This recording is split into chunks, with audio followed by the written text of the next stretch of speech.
जब glucose level बढ़ता है तो कैल्शियम मीडिएटेड एक्सोसाइटोसिस के जरिए इंसुलिन खून में रिलीज हो जाता है। खाना खाने के बाद ब्लड ग्लूकोज लेवल बढ़ता है। ग्लूकोज फेनेस्ट्रेटेड कैपिलरीज से बेटा सेल्स के करीब आता है और GLUT2 ट्रांसपोर्टर्स के जरिए बेटा सेल के अंदर एंटर करता है। ये फैसिलिटेटेड डिफ्यूजन के प्रोसेस से होता है। बेटा सेल के अंदर ग्लूकोज ग्लाइकोलिसिस और माइटोकॉन्ड्रियल रेस्पिरेशन के जरिए ATP प्रोड्यूस करता है। ATP sensitive potassium channels ATP की वजह से बंद हो जाते हैं। पोटेशियम आयंस का बाहर निकलना कम हो जाता है, जिससे मेम्ब्रेन डीपोलराइज होने लगती है।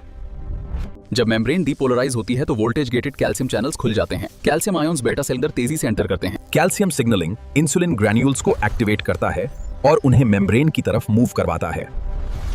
कैल्शियम सिग्नल इंसुलिन ग्रैन्यूल्स को सेल मेम्ब्रेन की तरफ मूव करता है। ग्रैन्यूल्स मेम्ब्रेन के साथ फ्यूज होते हैं और इंसुलिन के मॉलिक्यूल खून में रिलीज हो जाते हैं। ये हार्मोन्स ब्लड स्ट्रीम के जरिए पूरी बॉडी तक पहुंचते हैं। इंसुलिन पल्सेटाइल्स की शक्ल में ब्लड स्ट्रीम में रिलीज हो जाता है।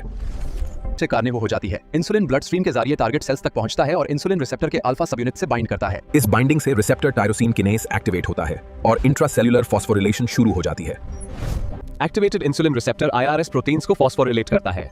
PI3K और AKT सिग्नलिंग पाथवे एक्टिवेट होती है, जो एनाबॉलिक मेटाबॉलिज्म को स्टिमुलेट करती है। ये सिग्नलिंग ग्लूकोज यूटिलाइजेशन और स्टोरेज को इंक्रीज करती है। AKT सिग्नलिंग के बाद GLUT4 वेसिकल्स मेम्ब्रेन तक मूव करते हैं और मेम्ब्रेन में इंसर्ट हो जाते हैं। अब ग्लूकोज तेजी से मसल और एडिपोज सेल्स के अंदर एंटर करता है। इस प्रोसेस से ब्लड ग्लूकोज लेवल कम होता है। इंसुलिन लिवर में ग्लाइकोजन और फैट सिंथेसिस को बढ़ाता है। मसल में ग्लूकोज अपटेक और प्रोटीन सिंथेसिस इंक्रीज होती है। एडिपोज टिश्यू में ट्राइग्लिसराइड स्टोरेज बढ़ती है और लिपोलिसिस कम होती है। इस तरह इंसुलिन बॉडी का मेजर एनाबॉलिक हार्मोन है।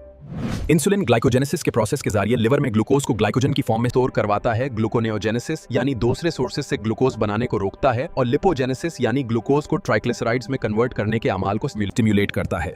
इस तरह लिवर एक्स्ट्रा ग्लूकोज को स्टोर करता है और ब्लड शुगर को स्टेबल रखता है।